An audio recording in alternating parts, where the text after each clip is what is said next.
two essays that I posted were about a very important show that I performed in 2023 at the Sydney Opera House. I've told the story a lot, but I'll tell it again because it is truly the great crossroads of my life. I can put it up there with like one of the top moments where my whole trajectory changed. I was so tired, exhausted, disillusioned after my tour of A Reckoning. It was world tour. It was a very emotional album. The album traversed emotions like rage and catharsis and explored my relationship to my anxiety and to my sexuality, and it was a very visceral album. And it was really emotional to sing the songs live. A lot of them were very, very heavy lyrically. And I got really bored, actually. And what I mean by bored is that, like, every night would play out relatively the same. And although I appreciated my audiences so much, and there were, the tickets were selling well, and it was a successful tour, I just didn't want to be set apart anymore. And I remember someone asking me, because the end of the tour had come around and we were finishing it off with these shows in Australia. And Sydney Opera House was one of them. Someone said, "Are you excited to play the Sydney Opera House?" And my face went, "Yeah," but my heart didn't. It didn't feel excited. And it was that moment that I knew. I was like, okay, something's very wrong. Like I've been doing this. I mean, that's a milestone for a career.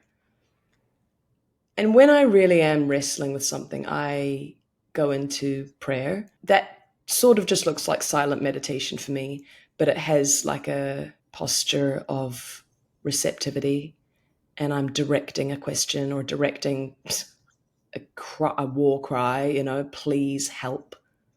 Please tell me what will make me want to get on that stage. Because right now, I don't.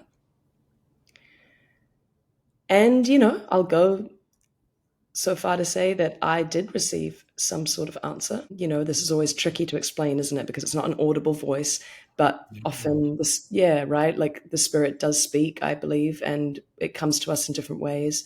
I mean, it's not dissimilar to a download when you're creating something, but let's just say that a download came, and it's very simple. The word was silence. And I thought, well, what do you mean? I'm a musician. What do you mean silence? I sat and reflected on it more. And then it occurred to me that the very thing that I was craving most was rest and silence. And I felt that the Spirit was asking me to take the thing that I needed most for myself and give it to my audience. So do both. Give it to myself on stage and give it to them. So what that meant was I was being called to perform a show, hour and a half long, and to ask the audience to withdraw their applause for the entire evening until the end of the show. So after every song, I had this vision that people would stop and go quiet, for an extended period of time, 5 to 6 breaths. And I imagined it in my head, and I thought, now I'm excited. Now I want to get out there. Now I care about what happens. Now it could all fall apart. And that's the danger I need. And so I called my band and I said, I know this is going to sound crazy, but I'm your boss and you got to listen to me. But I said, we've got 2 weeks. I want us to alter the intros and outros so that instead of like it ending abruptly, I want them to go into drones, like long sine waves, just like, and then fall away. And I want utter pin drop silence. I said, I'll put an announcement over the front of house, announcing to people that tonight will be an experiment in presence. So, this is the first song begins, and, it's the first chance to do the silence. And you think, how is this going to go? I mean, what's going to happen? Are they going to heckle? Are they going to complain? Are they going to forget? Anything could happen. And they did it. And there was a couple of, like a little bit of awkward, chatter or whatever. It went pretty well. Second song rolls around. They did it. Pin drop silence. All you can hear is the hum of the room. And for a moment, I'm not performer on stage. I'm just one of them. I'm listening to the song as well. We're all hearing it together. We're hearing the song and then we're hearing the silence after the song.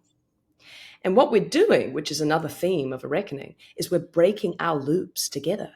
We're breaking our patterns together as herd animals. We're doing something different together. And, Mark, I didn't do this for praise. I didn't do this to receive a huge, amazing, glowing review. I didn't care.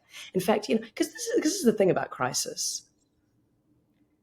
You get to a point with depression, which I now do not call depression. I've decided to reframe it for myself.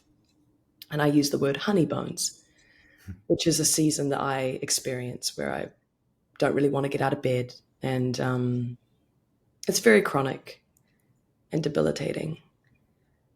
And the thing about honey bones is when it gets really bad, you begin to find this courage and you start to make drastic choices, like doing things like, I'm going to go on the Sydney Opera House stage and do a show in silence. Now, the reason why you have the courage to do that is it can't get worse. Do you know what I mean? Like, it can't get worse. I already feel terrible. I'm already not enjoying being on stage. Well, for want of a better word, fuck it, like I'll just try this and and there's something powerful about that. There's something really powerful about being like, I've got nothing to lose. I'm rock bottom anyway. And from that place, something transcendent happened. Not only was it my favorite show I've ever played in my entire career, but it was also a really, really powerful show for other people. And I heard many people say it was one of the most powerful shows they've ever been to.